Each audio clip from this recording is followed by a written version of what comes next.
Brenda, thank you so much for being here. I do have your bio pulled up, but I always love to hear it straight from the horse's mouth, so to speak. I'd love to hear a little bit more about your journey and how you got to where you are right now. Okay, well, gosh, Krysta, thank you so much for having me. I've been really looking forward to this opportunity. It's always fun to kind of throw back and see how far I've come from in my story. Basically, I'll just start with when I became a mother, I let myself go. And I'm not talking about wearing yoga pants 7 days a week, gaining weight, going makeup free, although all those things did happen. But what I really mean is like I slowly began to give away all of the things in my life that were,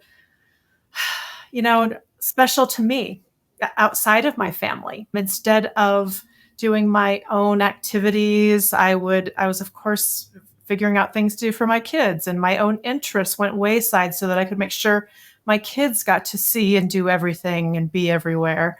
And even my own friendships became superficial because of managing play dates. That became my life. And even our entertainment budget became all about the kids.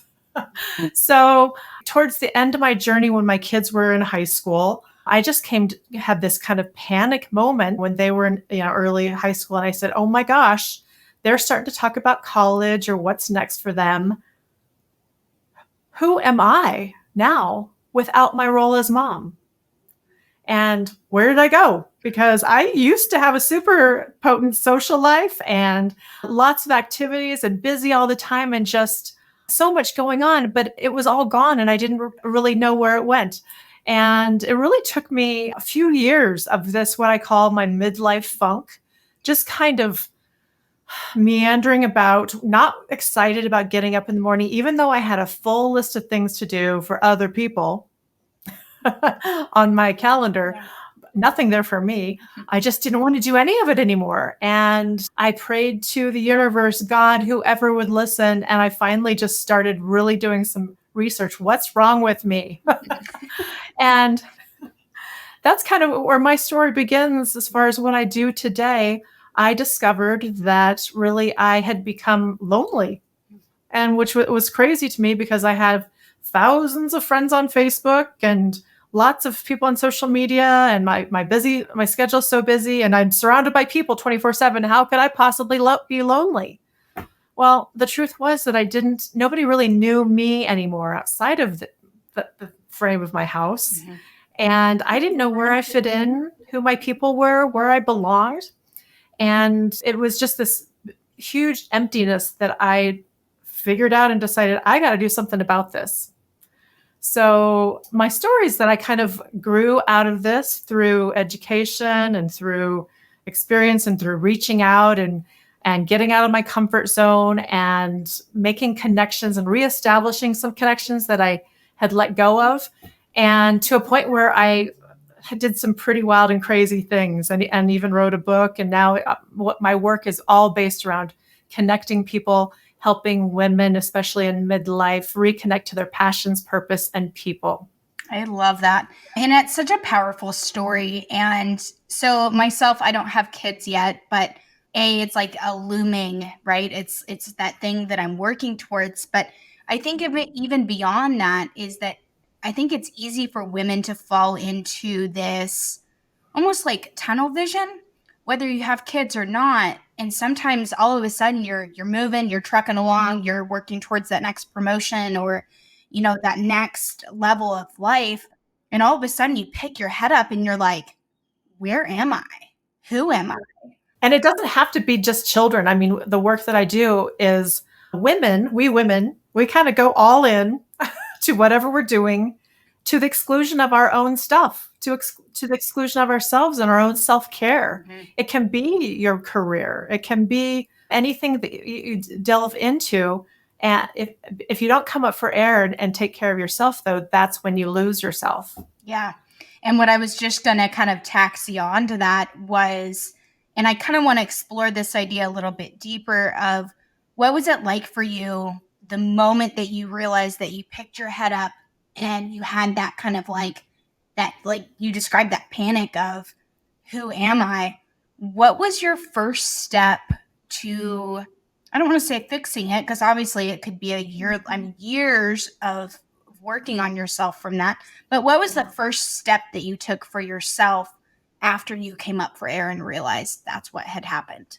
Right. Well, I guess I wouldn't even, my first step, it wasn't a step, it was a step backwards, if anything.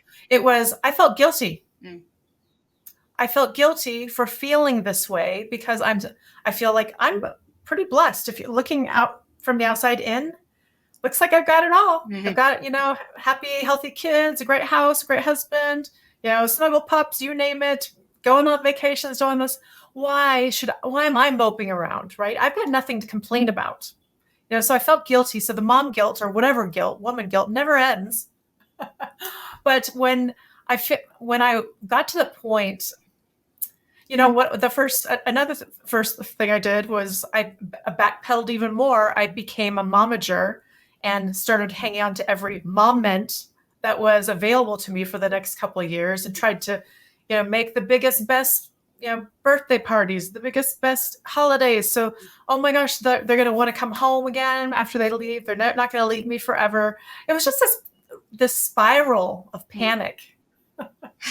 So it really came when I first started to pull my head up, back to your original question and go, there may be some hope for me, is when I was talking to a friend, her name is Jane, and we were in a networking group together. And it was, I had a side hustle beyond my family roles and all that. And, I liked Jane a lot. I would say we were friendly. We didn't do anything beyond how's the weather? Did you do this weekend? Those kinds of things. I mean, for months and months. And that's what all my relationships were like that. But one day I just asked her, I said, Jane, are you really okay? And she looked at me like, let's see, she was an empty nester like I was about to be. And she looked like she was doing great and having a ball and just thriving. But I wasn't sure if she was just kind of faking it like I was, just trying to fake it till I made it. And she was like, oh my gosh, yes, I'm okay. I'm more than okay. I'm free. I get to do this and I get to travel and I'm living the life of my dream. She just started rattling off all the stuff that she got to do now, that she didn't have to be a 24/7 parent. And I kind of like just took this breath in and go, oh my gosh, I haven't done that for a long time. I've totally lost my yoga practice. I never hike anymore. All these, the first thing I did was I made a get to list. Instead, not a have to list or a to-do list, but a get to list of the things that I wanted to do once I had the time again.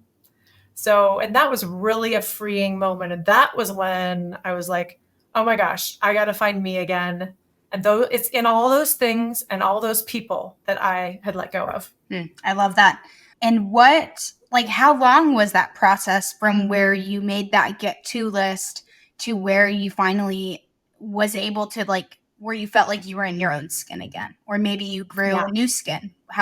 What was that process like, or how long was it? I would say over the course of about 2 years, I started do it again, kind of exploring my own interests, getting back into those classes, doing some self-care, reaching out to some of those friends that I'd had in the past that we technically still have, but I didn't know their life and they don't know my life beyond all the good stuff we post on social media, right?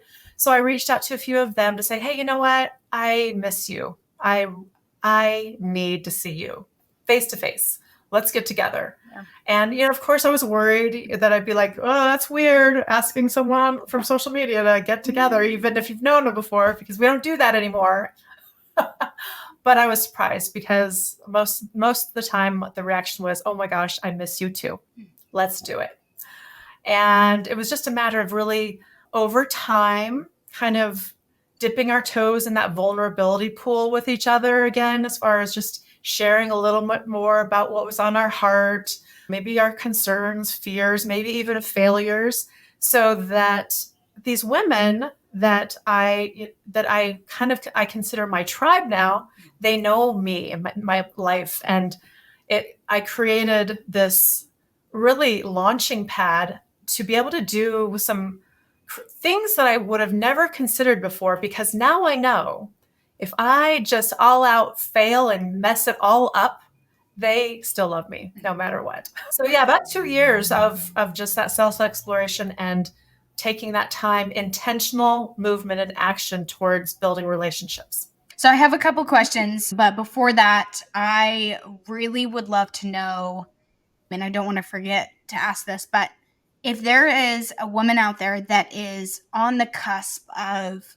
or like even questioning themselves of, maybe I don't know who I am, or I feel like I'm in a rut, or I feel like I've been in a tunnel for the last 5 years of my career. What, what do you want them to hear today? Well, I would say there's like 3 things that you need to add to your to-do list, and they're all about you.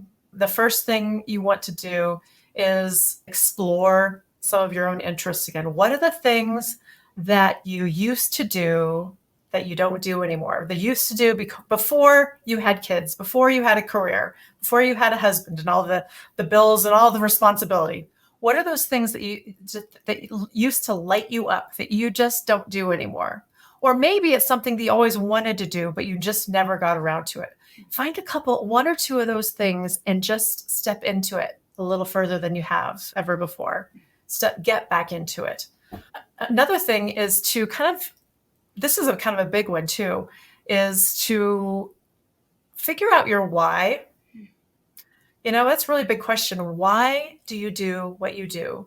Ask my coachees, what's your why? And they're like, oh, it's my family. I do everything for my family. My why is my kids. They're everything. And I go, yes, that's true. I get it. I get it. I get it. But there is something beyond the people that we serve and the people we love that lights that fire inside of us, that creates that spark, that ignites our spirit. There's something in there that was there before they were. And we need to find that. And it's a process of just peeling back our layers of this onion that we have created over our life to get down to what is really our heart center and to figure out what our purpose is and what we're passionate about. So that's a big one.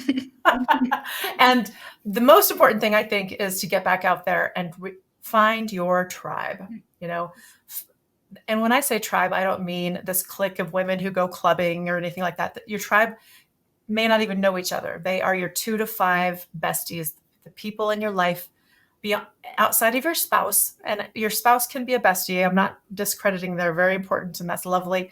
But that's a lot of pressure for one person to hold for you. Find a couple besties to live your life with, explore an interest with. Maybe your husband or partner doesn't like to hike and you do. Find a bestie that wants to hike with you. And start delving into those relationships in a deeper way so that you can just feel that sense of belonging. And your spouse or partner will really be grateful too, because it takes some pressure off them and gives them some time to do the same. Yeah. It strengthens marriage partnerships for sure. Because I know for me, like even since the last time I did this podcast, I have been kind of on an awareness, self-exploration, deep dive on myself. And I think COVID was part of that for everybody. It forced everybody to kind of look inward and really take a hard look at their lives. But that can also be scary because all of a sudden you realize that there's things that you're doing for no reason, or you're doing for other people, or, again, you lose touch of yourself. But it can be scary when you look inward and you realize that the life you have right now is not the one that you want to intentionally be living. What was it like for you when you started being aware of that energy in yourself? And I know that it's even hard for me right now to put words to, but like that moment of like coming into yourself, what did that feel like for you? Well, I think that we all can get really caught up on the treadmill of life.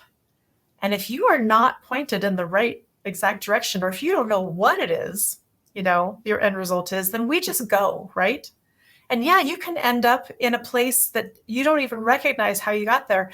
I mean, I felt like pretty okay with where I was. I mean, I was, like I said, happy in my relationships with my family and all that, but I didn't like what I'd done to myself. The neglect that I had put on to my friendships outside of my family. So Yeah, you can wallow in guilt for a second and go, oh, I really messed that up, or you can just go, you know what? I know better now and I'm going to do better now. All it takes is that change your mind in an instant of who you want to be, and that's what I did. I was just like, that's not me anymore. In fact, I'm setting a bad example for my kids if they worry about me when they're gone because I have nothing to do. Right? They want to see me thriving. I want them to be proud of me for my own accomplishments, not just for raising great kids, which they are.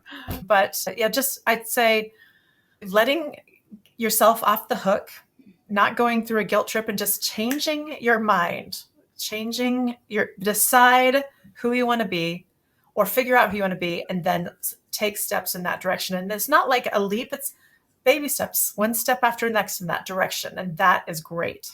Taking it a step further, you've mentioned you are a master at helping ladies find their own tribes and you have found your own.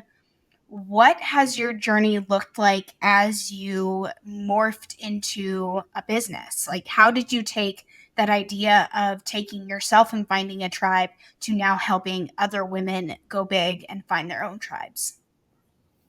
Yeah, this is it was a crazy story for me because back at the end of 2020, an acquaintance of mine basically invited slash challenged me.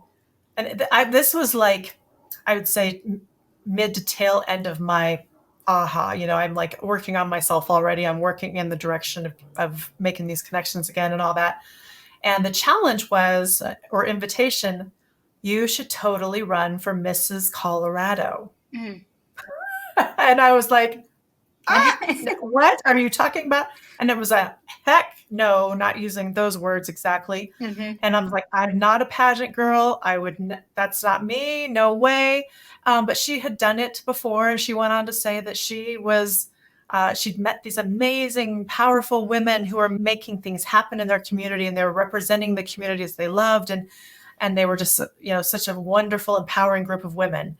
And, later that weekend, I was like, well, I'd like to meet a lot of empowering women and I would like to represent my community that I love. And I would, and I thought, you know what? Everything's been so drab and gloomy in this year. We could use a little bling, right? So I said, okay, I did something crazy. I said, okay, I'm going to do it. And I proceeded to hire a coach because I had never, considered it before. And I thought, I don't want to look like an idiot. Wearing high heels and a bathing suit on stage is no joke. That's real. We do that. It was scary as heck.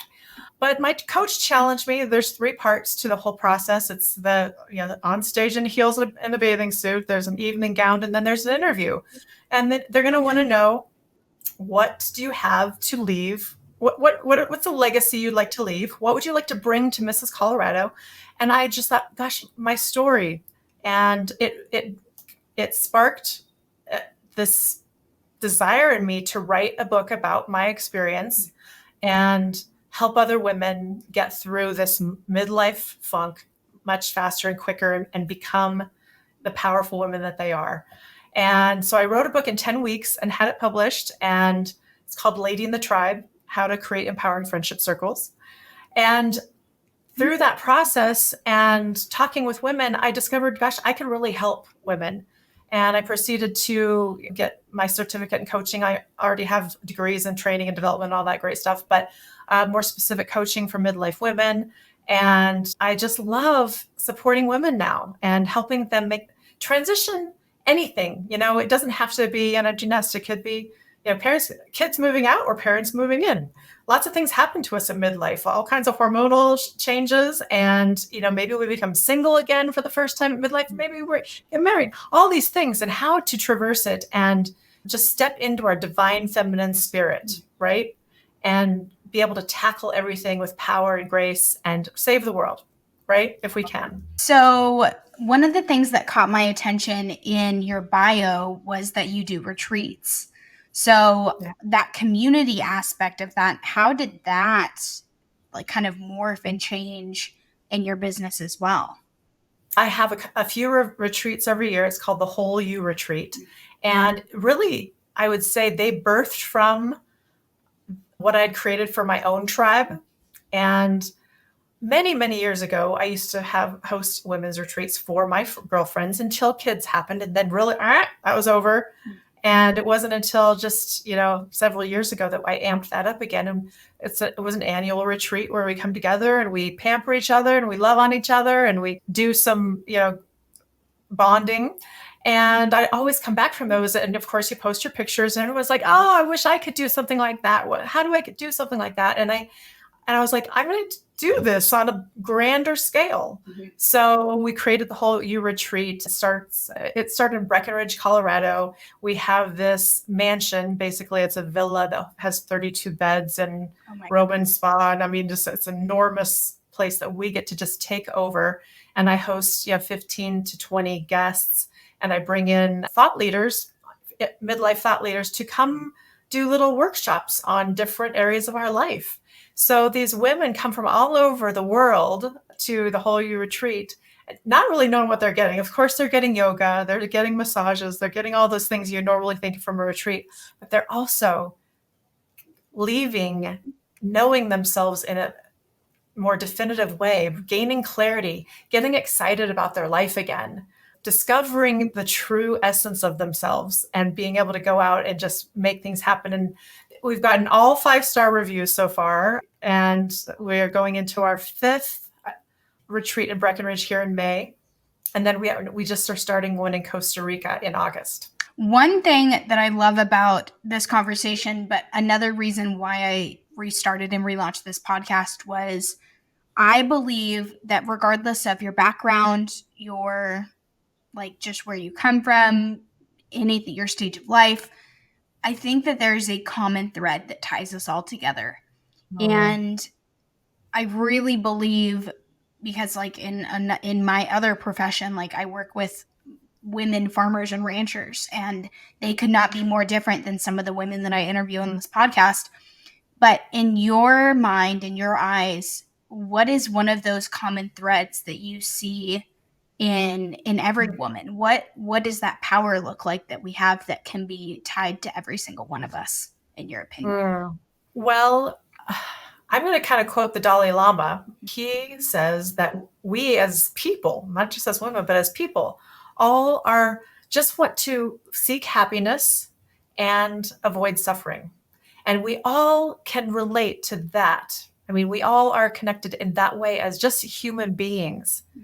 And as women, we are blessed with compassion. We kind of automatically go to seek win-win solutions. We kind of automatically want everybody to win, I guess. And we collaborate versus, compete. We've kind of been brought up in this man's world, especially, my generation and before, where you didn't want to get anybody help from anyone, and you could do it, and you're living in a man's world.